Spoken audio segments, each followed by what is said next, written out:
Last August, me and my girlfriend celebrated our anniversary as well as my birthday by going to Irvine, California, in which we participated in visiting the Comic Con Museum. At the time, they were having something that, as a Spidey fan, I needed to absolutely check out. This exhibit was called Spider-Man Beyond Amazing. It was pretty much a whole floor exhibit dedicated to 60 years of lineage for the wall-crawling superhero that we all know and love. And I could not think of anything better to check out on my birthday than one of my favorite comic book superhero properties ever, and an entire exhibit dedicated to just that guy. So let's go ahead and take a look exactly what was waiting for us in the exhibit. So first things first, we had to check into our hotel. Just a quick shout out to this particular hotel in San Diego. I think it was called the Hyatt. Hyatt. I know that this may not seem as luxurious for some folks out there, especially those who kind of frequent the business travel circuit, but man, any hotel room that offer us complimentary champagne glasses is okay in my book. So I thought that was pretty swell that they kind of greeted us with that. Walking in, the room was pretty splendid. Like I said, nothing terribly fancy.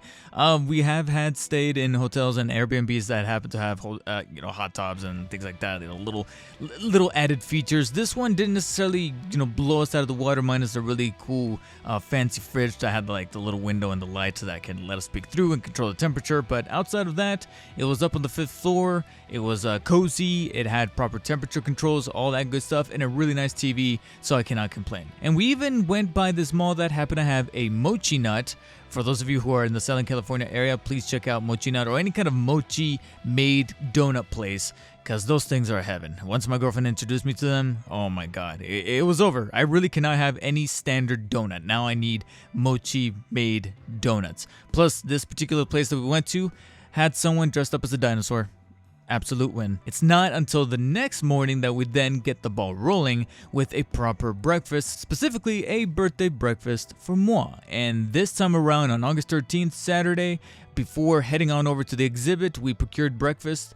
I cannot remember, I think it was called Breakfast Republic or something like that.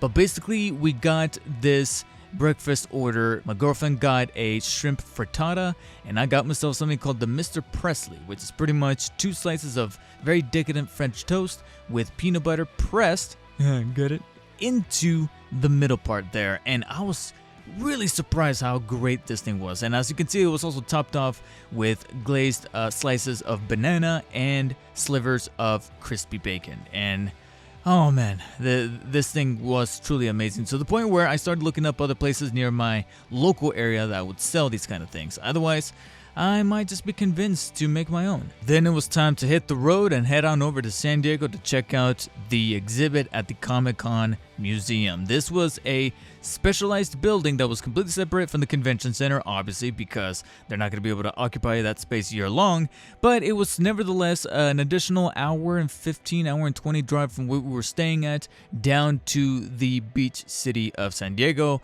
where we finally found some pretty decent parking. I was actually kind of surprised where this place was located at. It was kind of like up on this hill, so it requires just a very short hike, but after the long drive, I was very welcome to being able to stretch out the legs and get the blood pumping.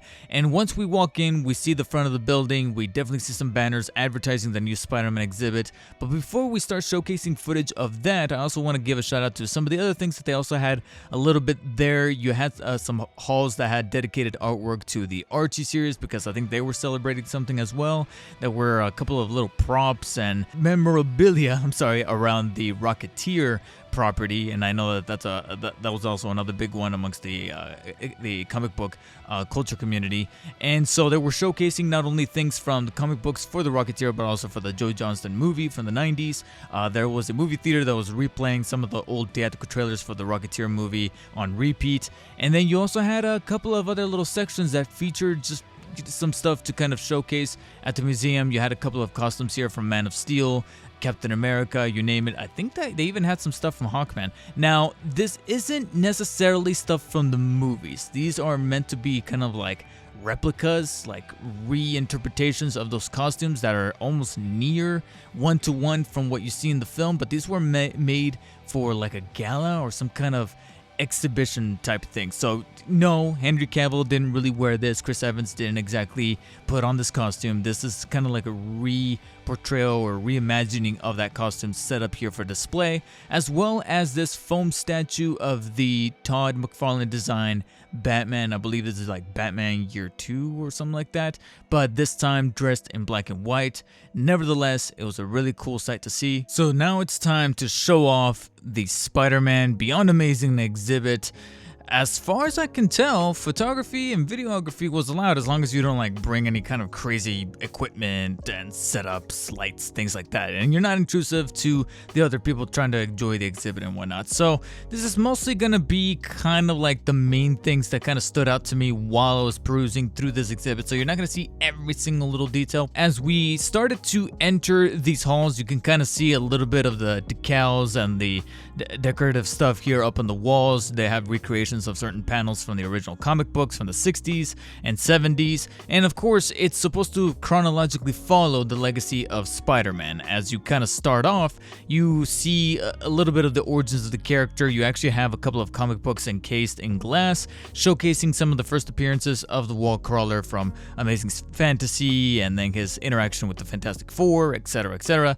And so you see a little bit of this lineage here, and then of course you're gonna have little bits and pieces here of history etched out within paragraphs here that I wasn't necessarily gonna read through every single little thing, but I did want to check out some of this cool art as well as some of the little stencil stuff that the legends themselves, Steve Ditko and Stan Lee, drew when creating the character. Here and there you're gonna have not only representations of some of those variants of covers and comic books and issues and things like that, but you're also going to have screens that are kind of interchanging with different pieces of art that were either submitted or were part of that original comic book line, and just a bunch of stuff here to make any Spider-Man fan happy. As I was kind of navigating and me and my girlfriend were checking out the different little pieces of art, you can definitely tell that this is where any Spider-Man fan will feel at home.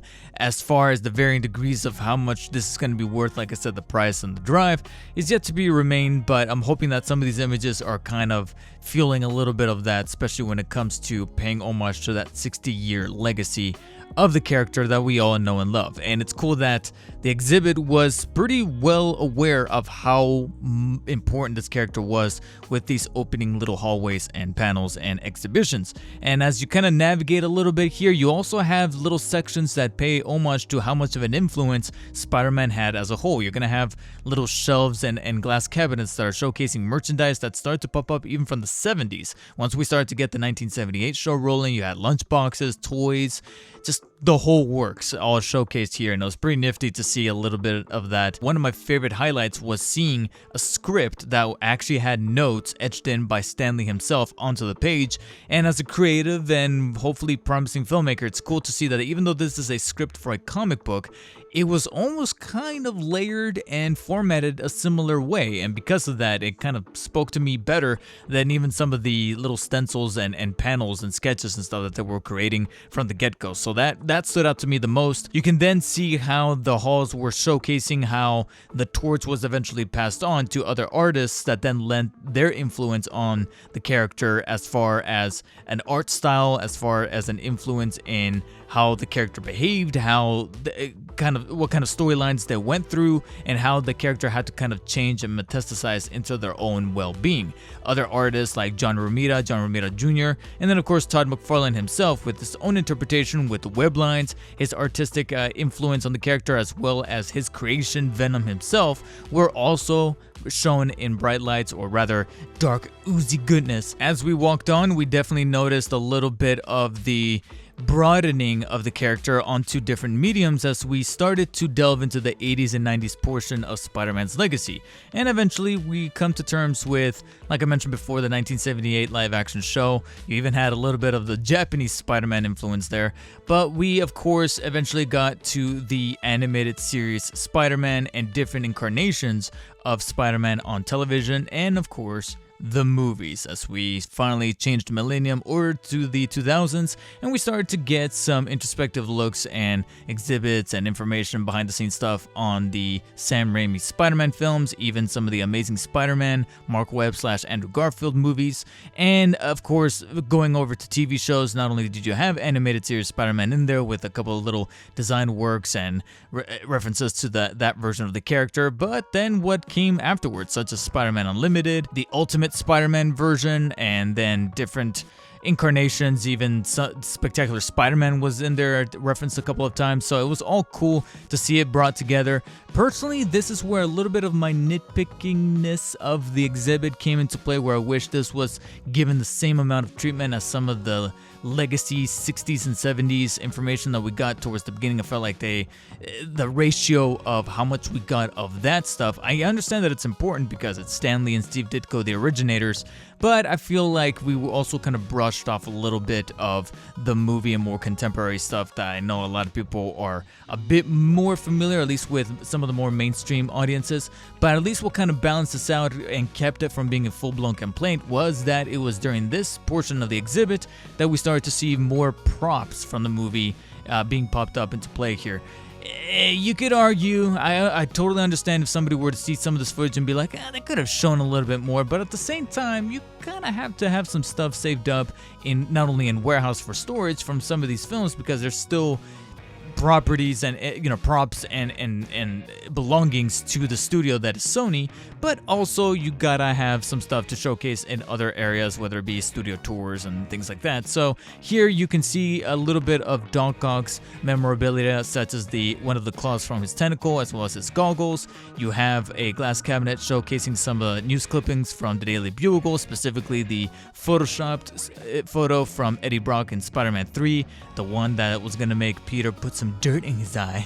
And this eventually led to an exhibit that had not only Harry Osborn's snowboarder-like glider, but also a full-blown life-size maquette of the Lizard from Amazing Spider-Man. Personally, I don't know what it is, but the snowboard here, or the glider from Harry Osborn's version in Spider-Man 3, I don't know what it is, but something about it looked a little off. I don't know if it's like the little red details, the little red accents or something, but it felt like a reinterpretation. It felt like a replica, like it wasn't necessarily a movie prop, like somebody remade this for this exhibit, but the maquette itself looked like something pretty much legit. It looked like that thing that they use on set for reference for both the actors as well as the visual effects artists to replicate later on in post. So I thought that was actually one of my standouts from walking this exhibit. And eventually they were of course going to reference a little bit of the MCU Spider-Man. You got the full-blown homemade suit here from the Tom Holland version of the character that you got glimpses of in Civil War, but decided to use this full-blown costume during the climax of Spider-Man Homecoming. And then, I did not know this, but it turns out that they actually used scraps and clippings to make the Spider-Man Far From Home title from the end credit sequence of that movie. So I thought that was pretty cool that they pretty much used animation to kind of pull this thing together. And here we have an actual prop from that title sequence. So it's cool that they actually used practical effects for that, and they encased it here in glass, as well as, like I said, other references to the MCU Spidey. You have a showcasing there of No Way Home, of course, and as we kind of trucked along, eventually, with references to the multiverse and whatnot in No Way Home, eventually the exhibit capped off on the introduction and kind of a very brisk representation of what the Spider-Verse really is via this mural here that I thought was very beautiful, very well organized. Maybe could have used a little bit of touch up on some of the individual pieces of art for some of these spider characters, but outside of that, this was actually a pretty concrete breakdown of all the different spider characters that make up the Spider-Verse. Not every single one is going to be showcased here on footage, but I thought it was pretty neat and kind of worth it for any huge Spider-Man fan to go through the exhibit and pay off in this way by being like, oh, they got that spider, they got that spider, they got spider, kind of playing that Where's Waldo kind of game with the different versions of the spider characters via this mural. I thought it was pretty neat. Though I was not expecting to end on a stereotypical note by having the exhibit literally end through the gift shop. There was a literal gift shop at the end of this whole thing. I thought it was just a meme up until this point, but they actually went ahead and did it. And I'm also a little bummed that the gift shop itself didn't exactly have something worthwhile to pick up from and leave the exhibit with, to be quite brutally honest. There was really nothing that I looked at and said, oh, this was worth it. Even my girlfriend, because it was my birthday, was offering to buy me something from the gift shop, and as I kind of navigated around, I was kind of like, I'll make you a deal. And before I could even finish the sentence, she was like, it's okay, we'll go someplace else, because I legit didn't really want anything from there. They just had a bunch of like really brandy stuff from the Comic-Con exhibit, a lot of generic t-shirts and puzzle boxes. They didn't even have any actual figures like Marvel Select or Marvel Legends. They didn't have any of that. And whatever Marvel Legends they did have, they weren't even for Spider-Man. I think they had some Eternal stuff. But like, okay, come on.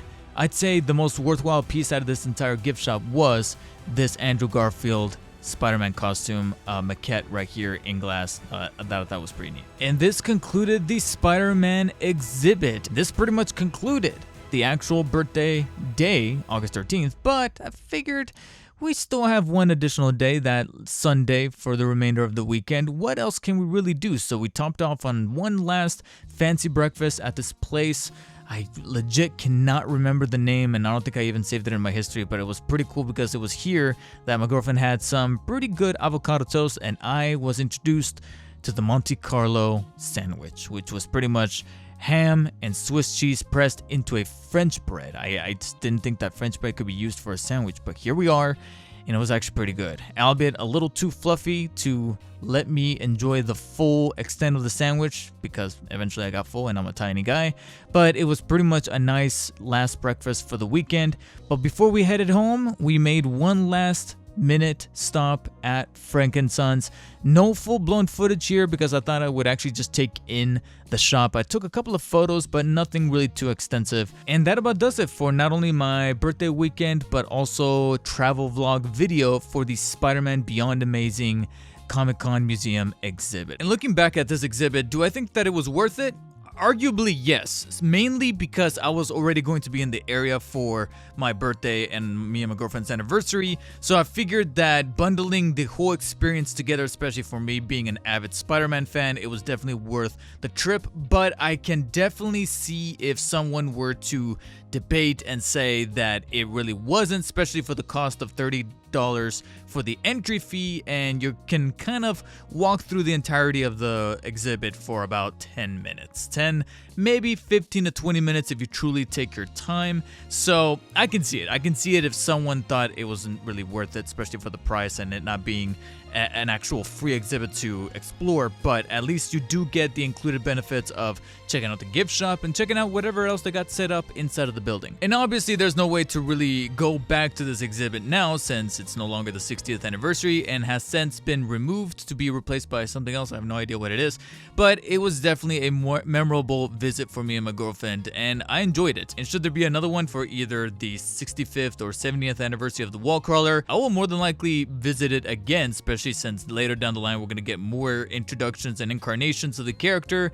with more video games, movies, comics, maybe even action figures. If you guys enjoyed it, hit the thumbs up button. If not, hit the thumbs down, and let me know in the comments if you guys would have liked to have visited this, or if you did, what was your experience? Do you think that it was worth it? What was your favorite part about the entire exhibit when you were walking through? And who knows, maybe later down in the future I will do more travel vlogs such as this that cater to Spider-Man and Batman related stuff, and I'll try to shine a spotlight on it here on the channel. Otherwise guys, thank you so much for watching again, take care, and stay humble.